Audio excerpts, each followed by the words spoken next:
वालेकुम। आज की वीडियो हमारी सीवी मेकिंग पे और इसमें हम डिस्कस करेंगे कि क्या चीज़ें इंपॉर्टेंट हैं और सीवी को बनाना कैसे है।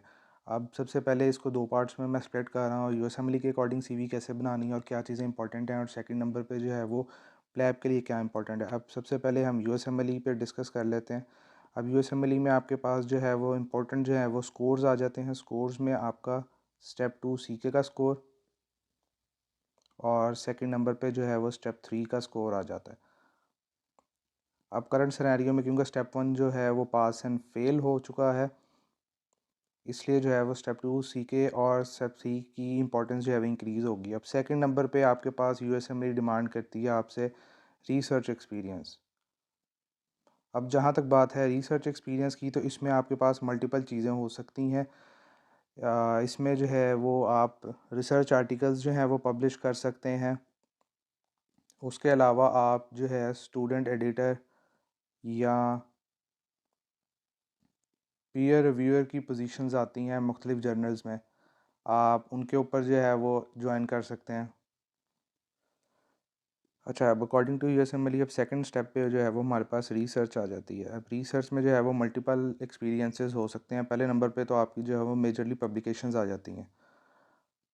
अब पब्लिकेशंस को अगर हम फर्दर क्लासीफाई करें तो पब्लिकेशंस में अब दो तरह की पब्लिकेशंस हैं, या तो जो हैं वो पबमेड इंडेक्स हैं और एक जो है वो नॉन पबमेड इंडेक्स हैं। अब आपके पास जब भी चांस आए रिसर्च पब्लिकेशन का, आपने प्रेफर करना है पबमेड इंडेक्सेशन को। अगर आपको पबमेड इंडेक्सेशन नहीं मिलती तो उसके बाद जो है सेकंड नंबर पे आपको, अगर स्कोपस में या गूगल स्कॉलर में आपका आर्टिकल पब्लिश हो रहा है तो एटलीस्ट पब्लिश ज़रूर करना है। सेकंड नंबर के ऊपर जो आप यूज़ कर सकते हैं वो रिसर्च पोस्टर्स हैं। अब रिसर्च पोस्टर्स में आप जो है वो लोकल लेवल के ऊपर, पाकिस्तान के लेवल के ऊपर भी जो है वो मुख्तलिफ मेडिकल कॉलेजेस अपने रिसर्च डेज़ कंडक्ट करवाते हैं, आप उसके ऊपर जा सकते हैं। और इसके अलावा जो है शौकत खानम है, आगा ख़ान है, उनके रिसर्च डेज़ पे जो है वो आप अपना रिसर्च पोस्टर सबमिट करवा सकते हैं। सेकंड नंबर के ऊपर जो इंटरनेशनल कॉन्फ्रेंसेस होती हैं, इंटरनेशनल कॉन्फ्रेंसेस पार्टिकुलरली जो है वो अमेरिका में। अब अमेरिका में जितने भी जो हैं वो हर स्पेशलिटी की अपनी जो है वो अमेरिकन कॉलेज की जो है वो कॉन्फ्रेंसेस कंडक्ट होती हैं ईयरली बेसिस के ऊपर। अब आप उसमें जो है रिसर्च पोस्टर प्रेजेंट कर सकते हैं, जिससे आपको ये अपॉर्चुनिटी मिल सकती है कि आप जो है वो आपका वीज़ा भी लग सकता है उस बेसिस के ऊपर, और सेकेंडली जो है वो आप प्रेजेंट करेंगे तो बड़ा इंपॉर्टेंट जो है वो सीवी में रोल प्ले करेगी ये। थर्ड नंबर के ऊपर रिसर्च के बाद आ जाता है, क्योंकि आपको एक होलिस्टिक एप्लीकेशन चाहिए तो आपने अब उसके बाद जो है वो वॉलंटियर एक्सपीरियंसेस आपको चाहिए होंगे, और साथ आपको जो है कुछ लीडरशिप के अकॉर्डिंग चाहिए होगा।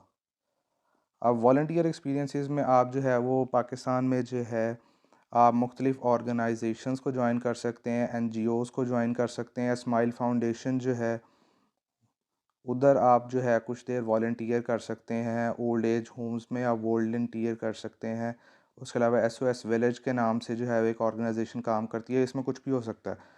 अब लीडरशिप पोजीशन में जो है वो आपके पास फिर आ जाता है, अगर आपने किसी भी ऑर्गेनाइजेशन में या किसी भी एक्टिविटी में आपने हेड किया है, वो बेशक जो है वो डेक्लेमेशन में या डिबेटिंग में जैसे अक्सर लोग चले जाते हैं। उसके अलावा जो है वो एएमएसए और आईएफएमएसए जो है वो स्टूडेंट रन ऑर्गेनाइजेशंस एग्जिस्ट करती हैं। आप इनमें किसी भी जो है वो लीडरशिप पोजीशन पे आ सकते हैं, अपने कॉलेज के लेवल पे रिप्रेजेंटेटिव में या प्रोविंशियल लेवल पे आप उसमें जा सकते हैं। अब ये आपका मेजर तीन कंपोनेंट्स हो गए, इसको रिसर्च और वॉलंटियर एक्सपीरियंसेस प्लस लीडरशिप। ये यूएसएमएल के लिए सबसे इंपॉर्टेंट है, और सबसे इन तीनों में भी से जो है वो सबसे इंपॉर्टेंट फैक्टर जो है वो रिसर्च के, आपसे जितनी रिसर्च हो, जितने आप पब्लिकेशंस कर सकें, वो उतना बेनिफिशियल है। अब उसके बाद हम बात करते हैं प्लैब के ऊपर। अब प्लैब की सीवी मेकिंग जो है वो थोड़ी सी डिफरेंट तरीके से चलती है। इसमें जो है वो मार्क्स देते हैं एक्स्ट्रा डिग्री को।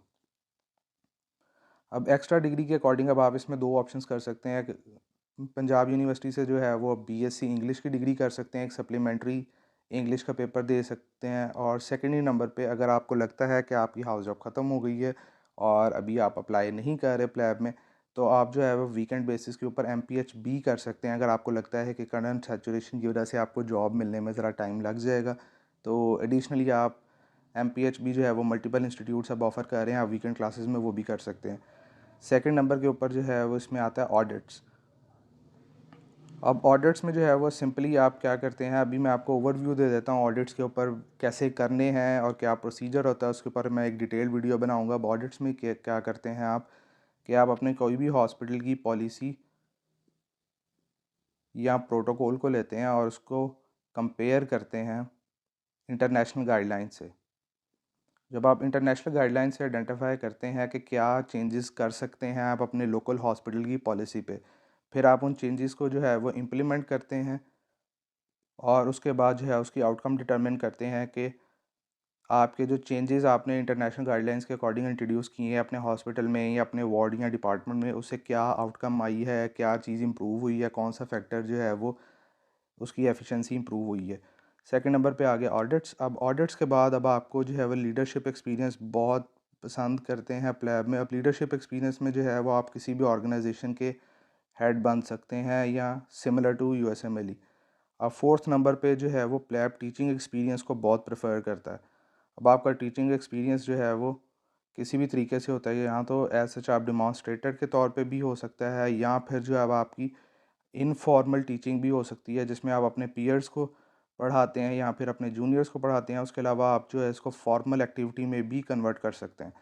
अब अगर आपने टीचिंग एक्सपीरियंस को फॉर्मल एक्टिविटी में कन्वर्ट करना है तो उस फॉर्मल में कन्वर्ट करने के लिए फिर आप ये करेंगे कि आप सबसे पहले एक टीचिंग का छोटा सा सेशन कंडक्ट करेंगे।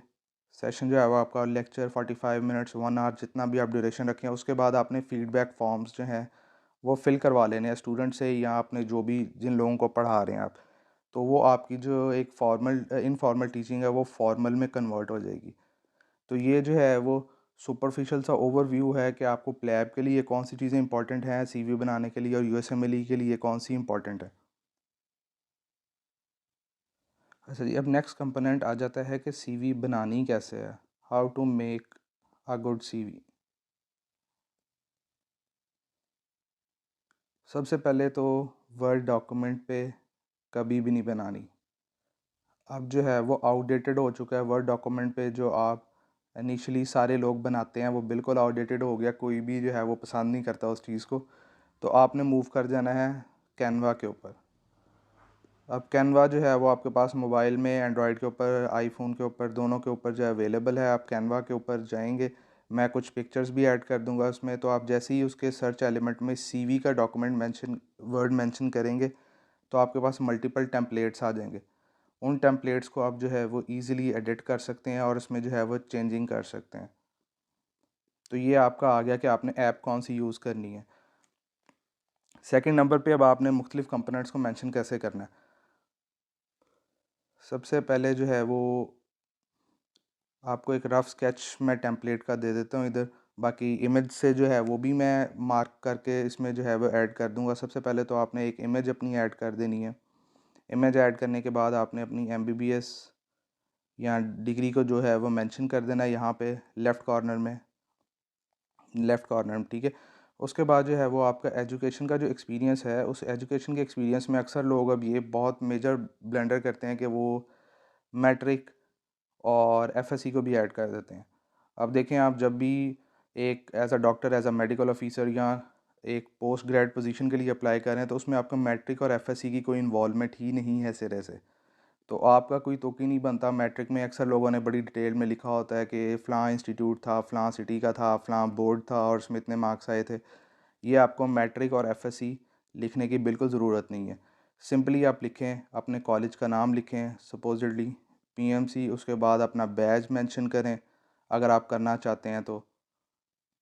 ये आपने बैच मेंशन कर दिया, दैट सेट। एजुकेशनल एक्सपीरियंस में आपने सिर्फ इस चीज़ के ऊपर रखना है, अगर आपके पास कोई एडिशनल जो है वो डिस्टिंक्शन आई है आपकी कॉलेज में यूएचएस में तो आपने वो डॉक्यूमेंट कर देनी है। अब ये आपका एजुकेशन वाला कंपोनेंट हो गया, इसमें कोई मैट्रिक नहीं लिखना, कोई एफएससी नहीं लिखना, कोई एडिशनल चीज़ नहीं लिखनी।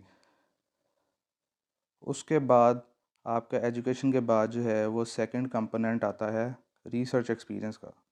अगर तो आपने रिसर्च पब्लिश की हुई है तो फिर आप उसको जो है वो एक सेकंड नंबर के ऊपर रिसर्च की हेडिंग में ऐड कर दें और अपने सारे आर्टिकल्स जो हैं उनके टाइटल्स जो हैं वो यहाँ डॉक्यूमेंट कर दें।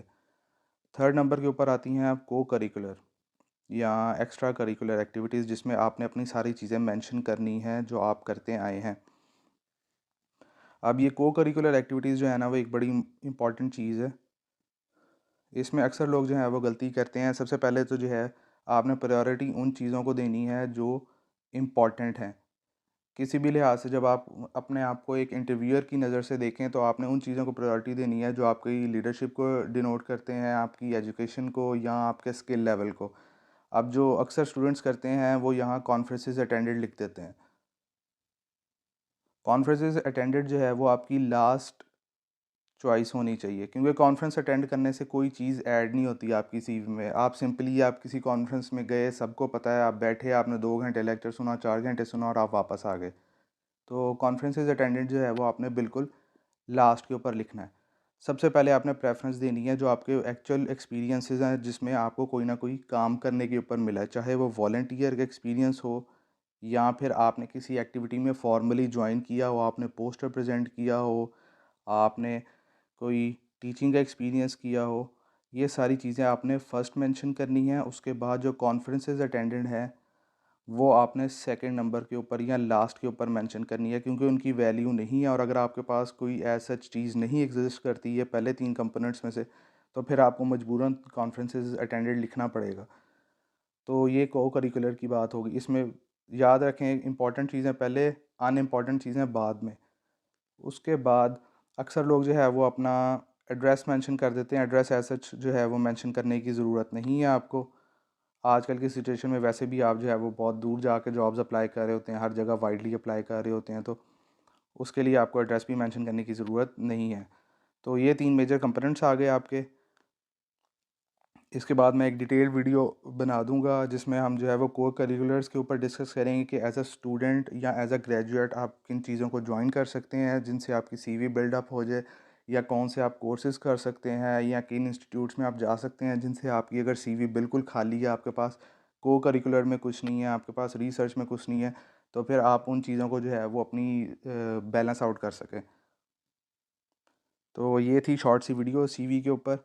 अब इसमें मैंने ऑडिट का नहीं डिटेल्ड मेंशन किया, उसके लिए भी एक सेकंड वीडियो मैं बना दूंगा, और जो को करिकुलर्स की फ़र्दर एक्सप्लेनेशन है, और साथ जो है वो मैं कोशिश करूंगा इसी में मैं जो है वो कैनवा का जो है वो टेम्पलेट ऐड करके आपको दिखा दूं, ताकि आपको बेहतर समझ लग जाए। वरना मैं उसका सेपरेट सा एक जो है वो 40-50 सेकंड्स का जो है वो एक क्लिप मेंशन कर दूंगा, ताकि आपको बेहतर उसे आइडिया हो जाए कि कहाँ आपने कौन सी चीज़ मेंशन करनी है।